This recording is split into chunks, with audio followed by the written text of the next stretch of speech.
Rene Carbone Bardorf was appointed Deputy Assistant Secretary of Defense for Public Affairs for Community and Public Outreach in November 2011. She is responsible for advising the Assistant Secretary of Defense for Public Affairs on matters relating to outreach, community relations, and social media. Ms. Bardorf recently served as the founding executive director of the Bob Woodruff Foundation, partnering with award-winning journalist Bob Woodruff to evolve an organization from a family fund focused on brain injuries to an independent national nonprofit positioned at the center of strategic challenges related to the reintegration of America's heroes from the stress of combat to positive, healthy, and productive lives with their families. Prior to the Bob Woodruff Foundation, Ms. Bardorf served as the Senior Civilian Advisor for Injured Support to the United States Marine Corps. She advised senior leaders within the Departments of Defense and Veterans Affairs on policy issues relating to injured service members and their families. As a co-founder of the Injured Marines Semper Fi Fund, she was instrumental in raising more than $10 million to provide emergency financial assistance for injured service members and their families. Ladies and gentlemen, Ms. Rene Bardorf.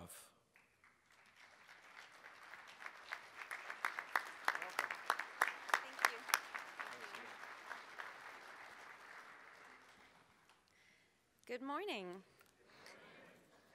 I think it may be afternoon now, I'm not sure. So I'm going to try to be brief with my comments. I've been going through and highlighting where other people have covered topics so that you all can get off to your lunches and get up on the Hill and do the important work of the American Legion.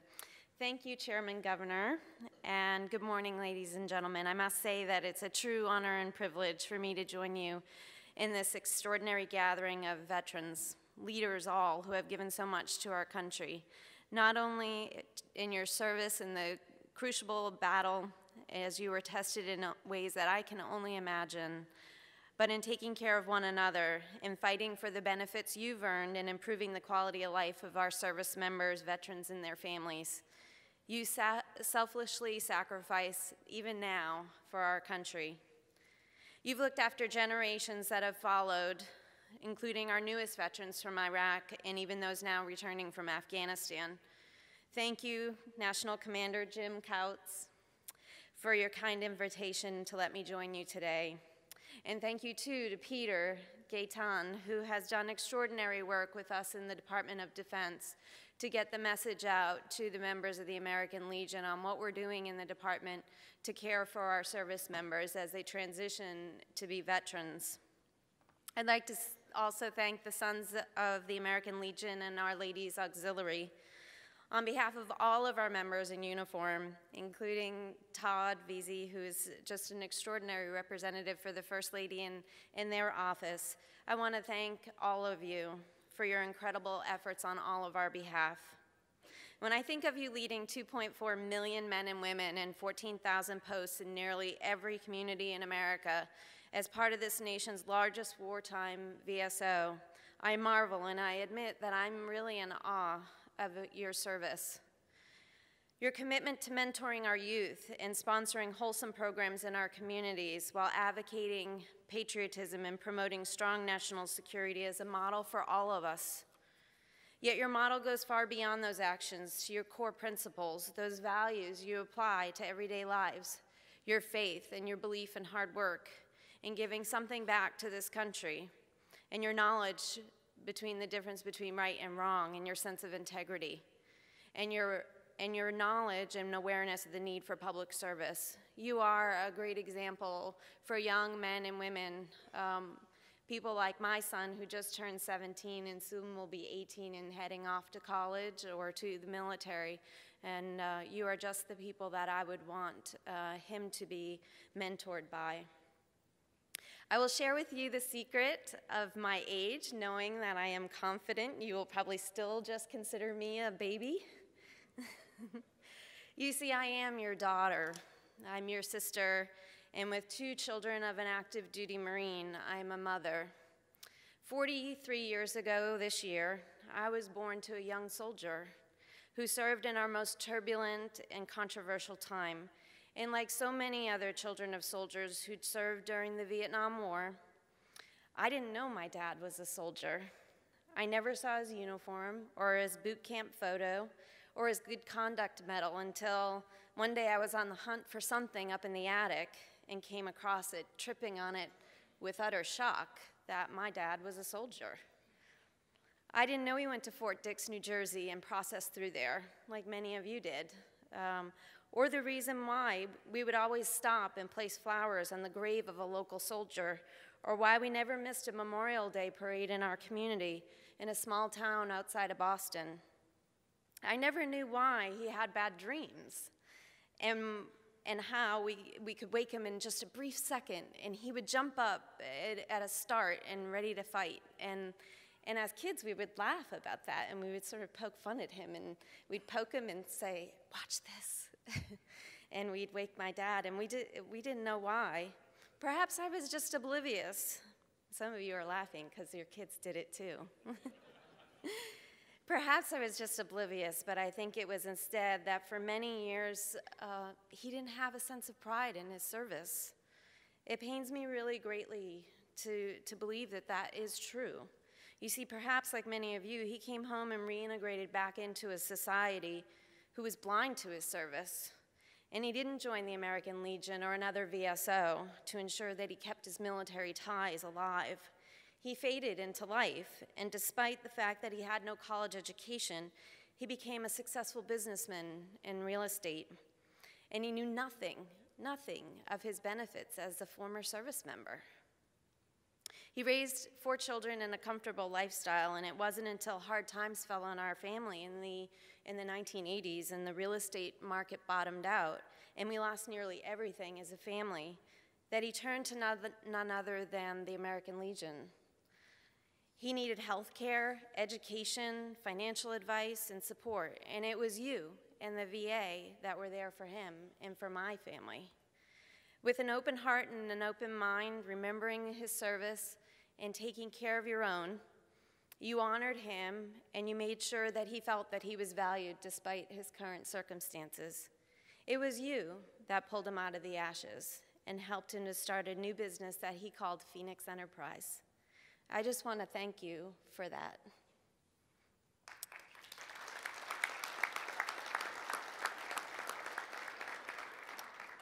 So even through these times with my dad, I didn't fully understand our military or our veterans. It wasn't until I began my own journey. I became a part of the military family, and in 2001, with all of you, I watched from my home at Camp Lejeune, North Carolina, as the towers fell. I knew my life would change forever, and I thought I was seasoned. As a military spouse of already 10 years, a career, and in the Marine Corps civilian force, I thought I was a real pro. Nothing could have prepared me for the journey that I was about to embark on. And in 2004, I was receiving treatment for a high-risk pregnancy at Bethesda and stopped into the Marine Liaison office there. They were busy and shorthanded, and I asked if I could volunteer. I actually envisioned some adorable journey back to my time when I was a candy striper at the local hospital, and I shake my head and I laugh now at that vision. I certainly didn't know what I was about to see or experience.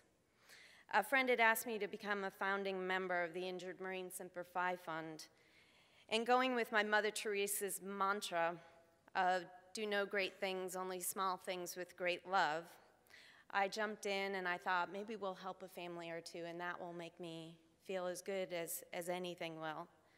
Well, it grew within 18 months, and we raised more than $10 million on behalf of wounded warriors and their families, and we had helped about 1,500 families in that time frame. I became somewhat, some might say, obsessed, and I caught the bug for spending time with our wounded warriors, pushing a carriage with a newborn baby through the halls of the 5th deck for those of you who have visited there. I moved on as Chairman Governor mentioned, to the Marine Corps and injured support, and then on to the Bob Woodruff Foundation. It was a pivotal time for me when I realized that it was about educating the American public and creating collaborative efforts within our community that were really going to get us through this, and not just about handing out money at the bedside or doing it one at a time. I was transformed, and my life will never be the same. Recently, Secretary Panetta gave a speech at Georgetown University in which he focused on the attention of students on the concepts of public service and the challenges related to national security and national leadership. He reminded them that our nation emerges from more than a decade of war, and we're at a critical crossroads. This deep economic recession, the wars, also brings with it new opportunities and new possibilities. He postulated on how we confront and deal with these challenges and whether the United States will be a leader in the 21st century or just another failed empire in history. To succeed, we will depend on the resilience of our economy, the effectiveness of our political systems, and everything we do in the country and our diplomatic and military institutions. Under his leadership, I recently enjoyed the privilege of helping to announce a number of significant changes in the department, one of which was the expanded role of women in service.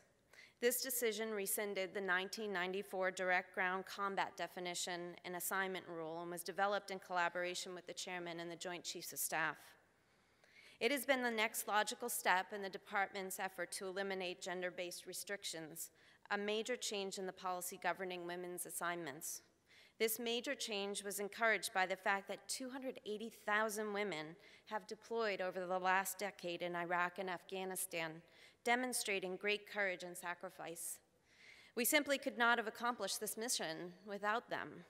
The elimination of the ground combat exclusion for women, in fact, the elimination of all necessary barriers to service, is one of the Secretary's key priorities, and will be for our next Secretary, which we hope will be confirmed today. This decision has the strong support of the Joint Chiefs and promises to integrate women into all occupational fields to the maximum extent possible, but without, I must add, compromising the standards of service.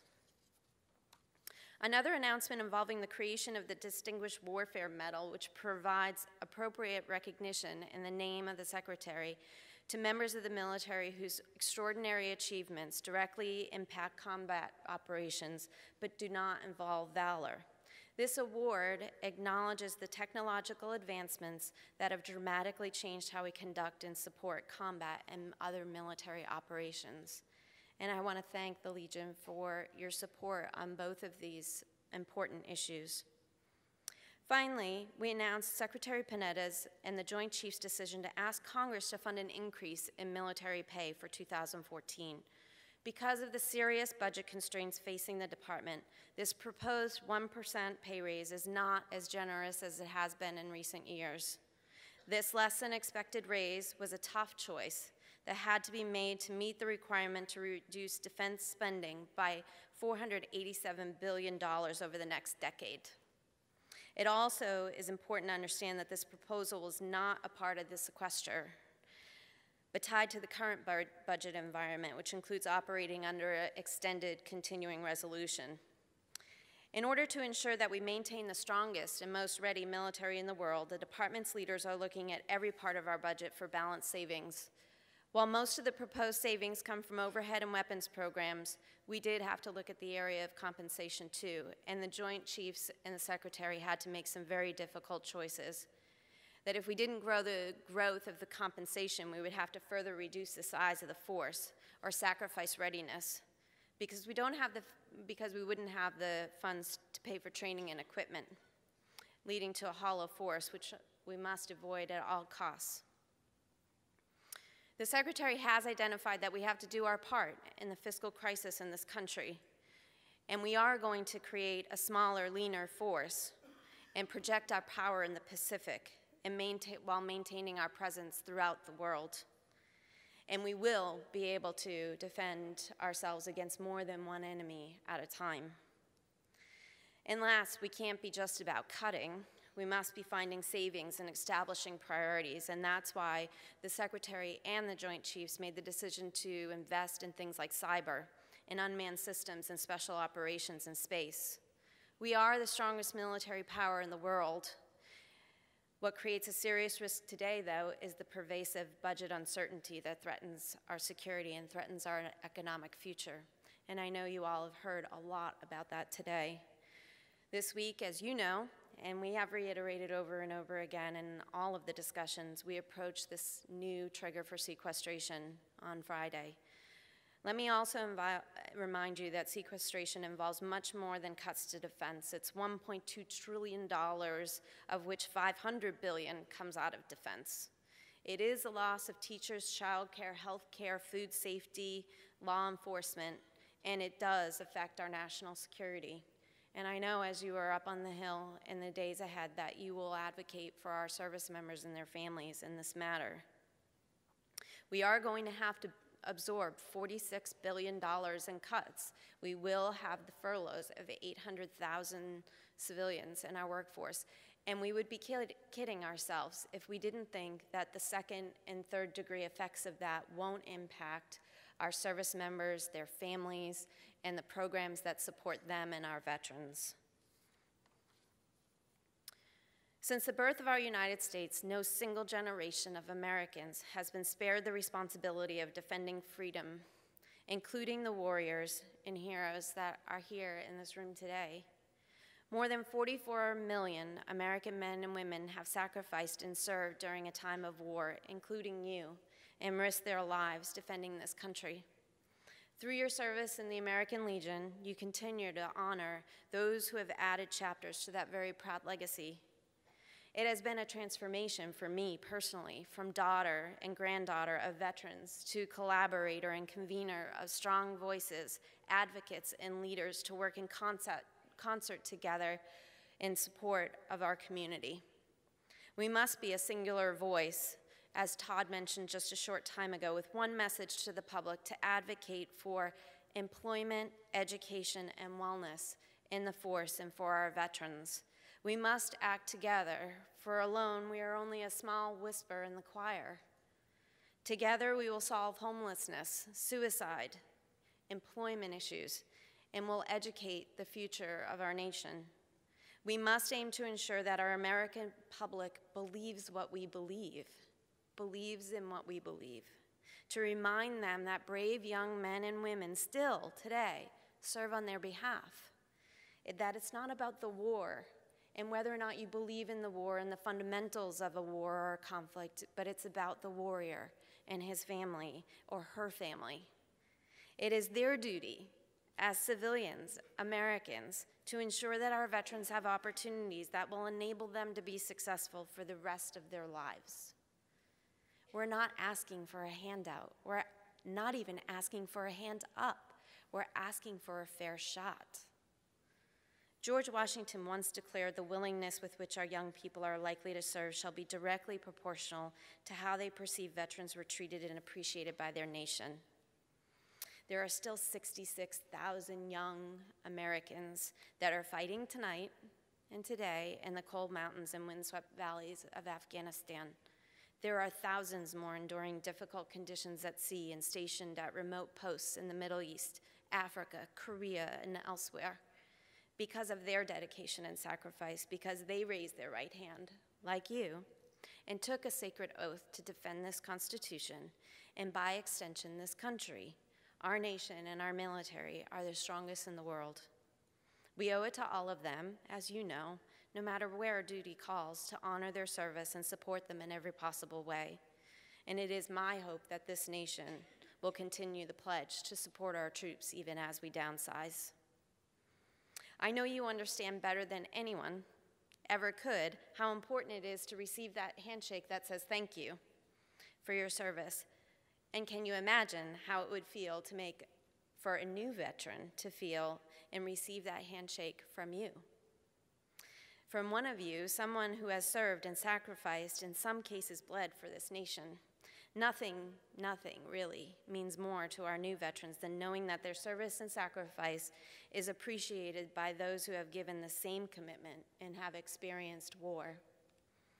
President Ronald Reagan challenged us by saying, "Let us be sure that those who came after us will say of us in our time that in our time we did everything that could be done. We finished the race. We kept them free. We kept the faith." Thank you, and may God bless you, and may God bless all Americans serving in uniform around the world.